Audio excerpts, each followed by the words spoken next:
क्रोध आने पर। क्रोध हर किसी को आता है। जब भी किसी की बात बुरी लगती है या किसी का व्यवहार पसंद नहीं आता है तो गुस्सा आ जाता है, और एक बार जब यह आता है तो फिर दिमाग से निकलने का नाम नहीं लेता। ऐसे में आप उस घटना को लेकर बैठ जाते हैं, उसके बारे में सोचते रहते हैं। हर समय वही बात दिमाग में घूमती रहती है। आप किसी से कोई भी बात करें, वह घटना बीच में आ जाती है। ऐसे में आप न चाहते हुए भी उस बारे में बात करने लगते हैं, उसकी शिकायत करने लगते हैं। और अगर उस समय वहां पर कोई बात करने वाला नहीं हुआ तो आप अपने आप से ही बातें करने लगते हैं, बड़बड़ाने लगते हैं। इस सब से उस व्यक्ति की सेहत पर तो कोई फर्क नहीं पड़ता, पर आपका नुकसान जरूर होता है। लेकिन अगर आप चाहें तो इस स्थिति से बच सकते हैं, इस नुकसान से खुद को बचा सकते हैं। कैसे, आइए जानते हैं महात्मा गौतम बुद्ध की इस कहानी के जरिए। एक बार की बात है, एक गांव में गौतम बुद्ध का प्रवचन चल रहा था। वे कह रहे थे, जब हम क्रोधित होते हैं तो दूसरों को नुकसान पहुंचाने की कोशिश करते हैं, लेकिन उस समय हम इतने आवेशित हो जाते हैं कि हमारी सोचने समझने की ताकत समाप्त हो जाती है। इसलिए क्रोध में हम सही निर्णय नहीं ले पाते और अपना ही नुकसान कर बैठते हैं। बुद्ध की उस सभा में एक गुस्सैल स्वभाव का व्यक्ति भी शामिल था। उसे बात बात पर गुस्सा आ जाता था।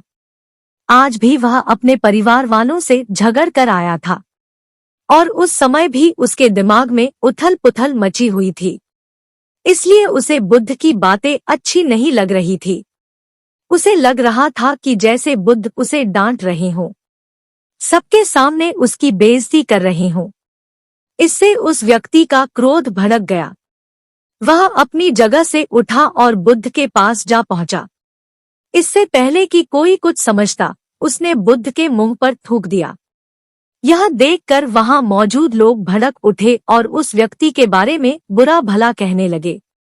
लेकिन बुद्ध अभी भी अपनी जगह पर शांत बैठे हुए थे और पश्चिम का उन्होंने अपना चेहरा पोंछा और बोले, क्या बात है वत्स, तुम्हें कुछ कहना है? और फिर यह सच उस व्यक्ति ने बुद्ध की बात का कोई जवाब नहीं दिया। भगवान गौतम वह बिना कुछ कहे वहां से चला गया। कितने भी पवित्र यह देखकर एक व्यक्ति से नहीं रहा गया। जब तक उन पर उसने बुद्ध से पूछा, महात्मन, उस मूर्ख व्यक्ति ने आपका अपमान किया और आपने उसे कुछ नहीं कहा। आप पूरे ब्राह्मण उसकी बात सुनकर बुद्ध धीरे से मुस्कुराए और फिर बोले, तुमने शायद उस व्यक्ति का चेहरा नहीं देखा। प्यार आप खुद वह बहुत परेशान लग रहा था। कोई आपसे नहीं, मुझे लगता है कि वह किसी चिंता में घिरा हुआ था। उसे बढ़ा इसलिए ऐसे व्यक्ति परेशान व्यक्ति को क्या दोष देना कीजिए।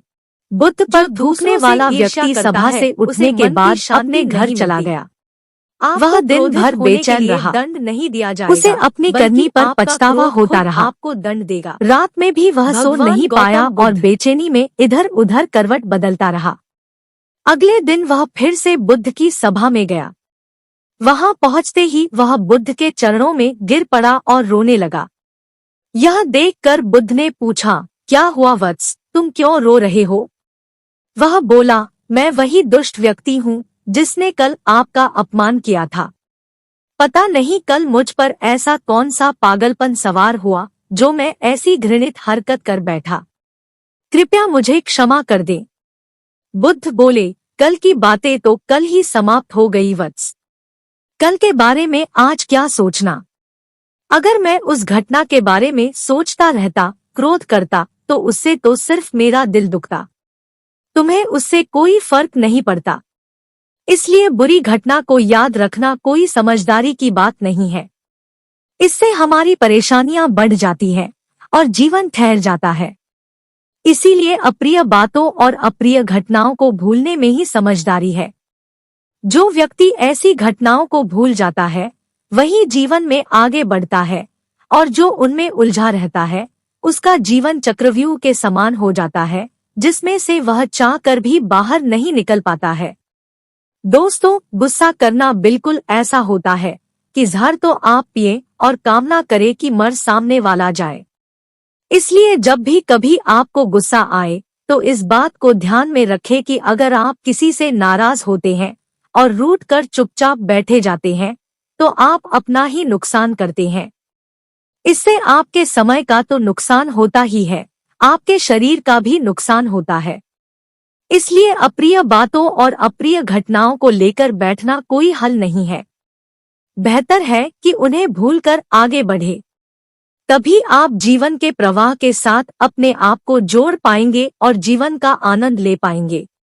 हम में से ज्यादातर लोग यही समझते हैं कि हमारे दुखों का कारण कोई दूसरा व्यक्ति है, और जब हम ऐसा मानते हैं तो हम अपने स्व नियंत्रण की कमी और अक्षमता को अनदेखा कर रहे होते हैं।